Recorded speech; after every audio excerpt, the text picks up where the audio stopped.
I'm Jessica Sullivan and I'm 16 years old, and I first got brought into foster care when I was 9 months old because my mom was a drug addict and she had really bad cancer, and my dad was in jail for molesting a girl. The first home I went to was an elderly woman, and she was really sick and her husband was really sick, so we couldn't stay there very long, and they loved us very much, but we couldn't be there because at any moment they could pass away and they didn't want us to see that. So we left there and I went to my first adopted home. And in that home, when I was in that home, I was 3 years old and I didn't get adopted until I was 6 years old.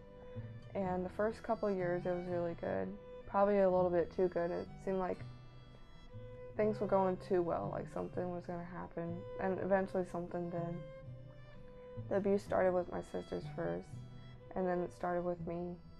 And we would always be like really afraid to tell anyone, because as soon as like we'd bring up that, he would tell us that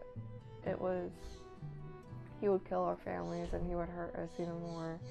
And we were just so intimidated by him and scared that we didn't really know what to do. You know, years and years went by and we just had no conclusions at all. And then there was one night we were at a campground and we called a friend, and she's the one that actually saved our lives, because without her, like, we would still be in that home. We called her and her parents called the cops, and the cops came and got us that night. So by the time we were 12, we got out of that home and we went to our first foster home. And in that home there was a lady that was just talking about her dead dogs, and it was like really weird, and she didn't want us to leave, but we had to because we were really scared.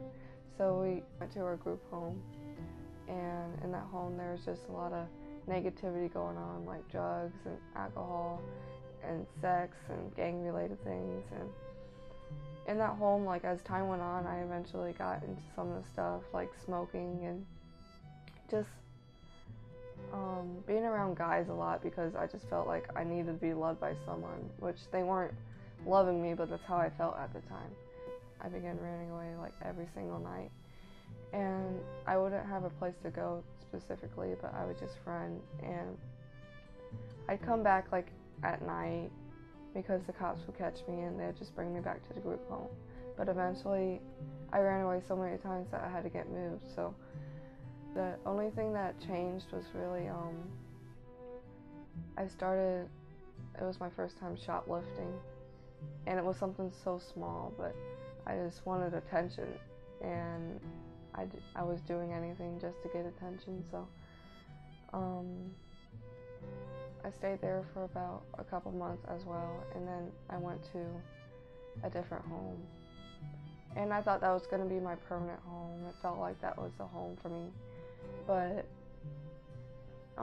they were really loving, and they would buy me things to comfort me and just to show them that they loved me.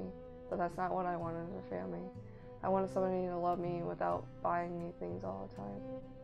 And I came to realize that they had a son that did pass away a couple months before I came. And I came to realize that that's the reason they wanted me, because they wanted someone to fit their son's place, and I couldn't do that because I'm a whole different person than their son. When I left, it was just, they were really like negative toward me, and they were just really rude because they wanted me to stay, and they just felt like I was running away, because that's how they, their perspective towards me is that I was just a runaway because of my last group homes. I'm just trying to run away from my problems, not trying to face living there. But that wasn't the case, and I knew what was true and what was right for me. In March, there was a couple that was interested in me, and I was really, really scared to go meet them. And how they met me was from the Heart Gallery, because my picture was put on their internet on this website. And if you want to adopt somebody, you could just email the adoption therapist that put it on there, and you could meet the child. But I was really just denying the fact that anybody would want me, and just I wasn't up to it at all. But eventually my mind was like focused on adoption, and I wanted it really bad, and I didn't know why. It's just I felt like it was right and it was the right timing, so I did. And the first time I met them, it was my long lost family, and it was like the perfect family for me, and I fell in love with them. And usually it would take like years and years to become, to go into their family and to actually live there, but it only took me a couple months. So I was really blessed for that. In the home, like in the group home, it was just, they were always talking about God, and in this foster home, they were really big Christians, so I knew something, like God was trying to reach me from these families and was just trying to get me in a place where He wanted me. So when I got into this home, like, that's where I met God, like at church, because I was just broken, and I felt like nobody was there for me.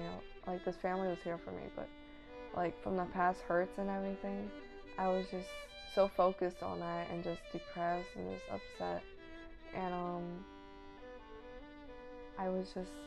that's how one night I was just at church, and I was just crying because I just couldn't handle my life on my own anymore.